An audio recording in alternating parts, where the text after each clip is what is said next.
Assalamu alaikum wa rahmatullahi wa barakatuh. My brothers and sisters, we are back again with another episode from the series of the stories from the Quran, and today's story is actually the most watched and most favorite story among all the Muslim children. Before we start the video, please like the video and subscribe so that you will never miss any of our upcoming videos. And also don't forget to share this video with your family and friends. And without any further delay, let us begin with the most wonderful story from the Quran. This is the story of Prophet Yusuf, peace be upon him. It is a tale of love, jealousy, separation, and trust in God. This story holds a special place in the hearts of Muslims around the world. So, brothers and sisters, what are we waiting for? Let us begin with the story of Prophet Yusuf. Yusuf was the son of Prophet Jacob, peace be upon him. His name Yusuf means God will increase or God will add. Jacob loved Yusuf more than all his other sons because Yusuf's mother was Jacob's favorite wife. That made Yusuf's brothers jealous, and they hated him because of their father's love for him. But Yusuf's beauty and charm won everyone's heart except his 11 brothers. One day when Yusuf grew up, he had a dream. He dreamt that the sun, the moon, and 11 planets were prostrating to him. Excited, he rushed to his father and told him everything. Yusuf said to his father, "O my father, I have seen in a dream 11 planets, the sun and the moon. I saw them prostrating to me." Jacob got very angry and said, "O Yusuf, do not tell anyone your dreams. I fear that these dreams may come true and then your brothers harm you out of jealousy." But his brothers already hated him and decided to get rid of Yusuf. Finally, they came up with a plan to get rid of him. They told their father that they were going to take Yusuf to the wilderness to play. Jacob agreed and sent him off with his brothers, but little did he know that his sons had sinister intentions. They took Yusuf far away from home and threw him into a deep well. After that, they returned to their father and told him that a wolf had eaten Yusuf. Holding Yusuf's shirt stained with blood, they said to Jacob, "O our father, a wolf has devoured Yusuf." Poor Jacob. He was grief-stricken to hear the news of his beloved son's death. He said, "It is not a wolf that ate him. Rather, it is your conduct that has destroyed him." Meanwhile, Yusuf found himself alone at the bottom of the well. He cried out for help, but no one answered him. However, he did not lose hope in God. Yusuf knew that whatever had happened was by the will of God, and so he patiently waited for his salvation.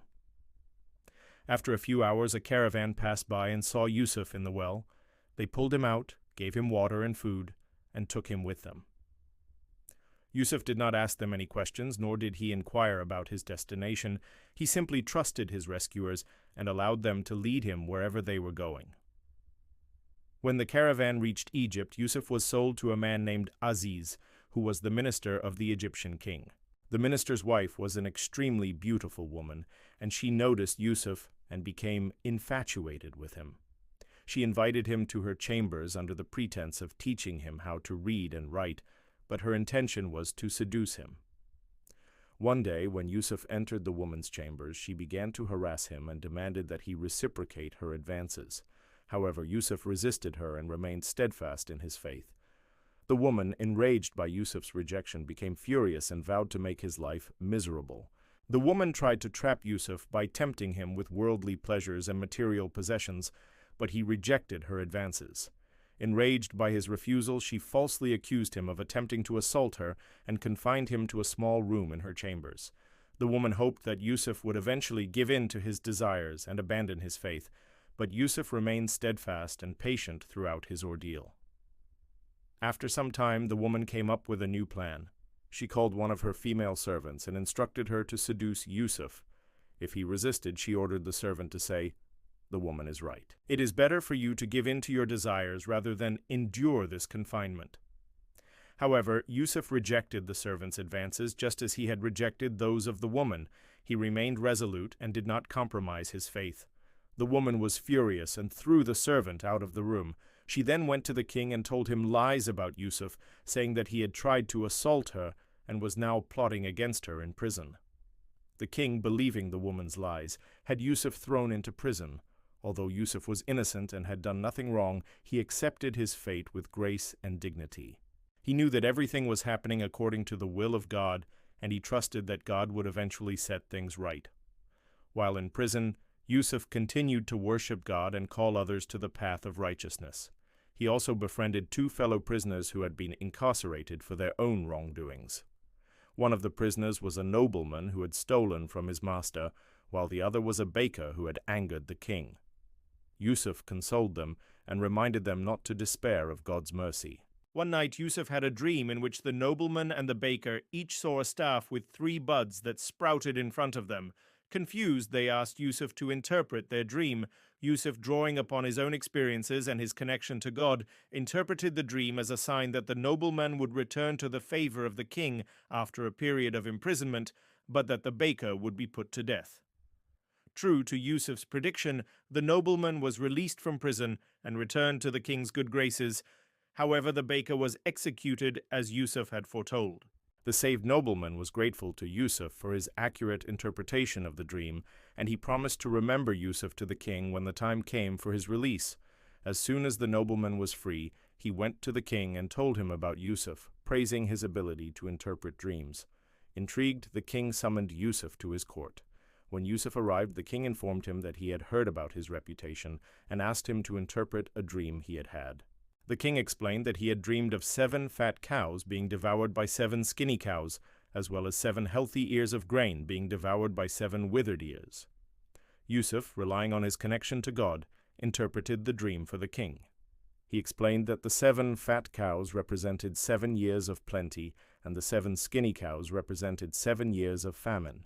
Similarly, the 7 healthy ears of grain symbolized 7 years of prosperity, while the 7 withered ears represented 7 years of scarcity. Yusuf's interpretation astounded the king. Impressed by Yusuf's wisdom and insight, the king immediately appointed him as the minister in charge of the lands, provisions giving him the responsibility of storing food grains during the 7 years of plenty to ensure the kingdom's survival through the ensuing famine. After Yusuf had been in charge of the land's provisions for some time, a strange thing happened. His 11 brothers came to Egypt to buy food. They had no idea that Yusuf was the minister in charge of their country's food supply. Yusuf, however, recognized them immediately, but they did not recognize him. Yusuf decided to play a trick on his brothers to see if they had changed their ways. He told them that he needed to make sure that their youngest brother was with them, and demanded that they leave one brother as a hostage until they brought him the youngest one.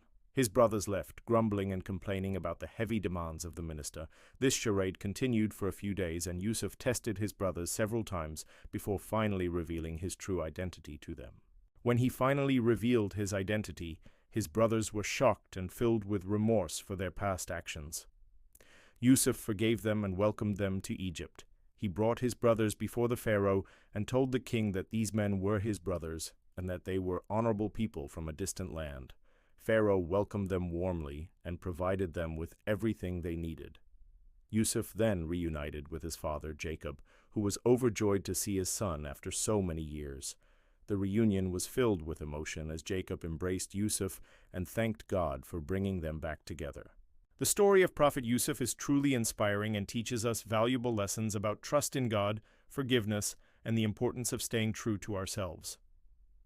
Yusuf's unwavering faith and patience helped him overcome the challenges he faced, and his story reminds us that no matter how difficult the situation may seem, God is always with us and will never forsake us.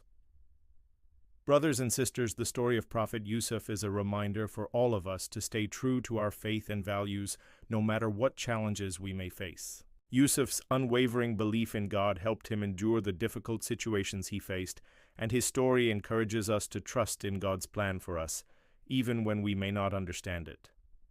With that, we have come to the end of the story of Prophet Yusuf. We hope you enjoyed the video and learned something valuable from the life of this great prophet. Please don't forget to like the video, share it with your friends and family, and subscribe so that you don't miss any of our future uploads.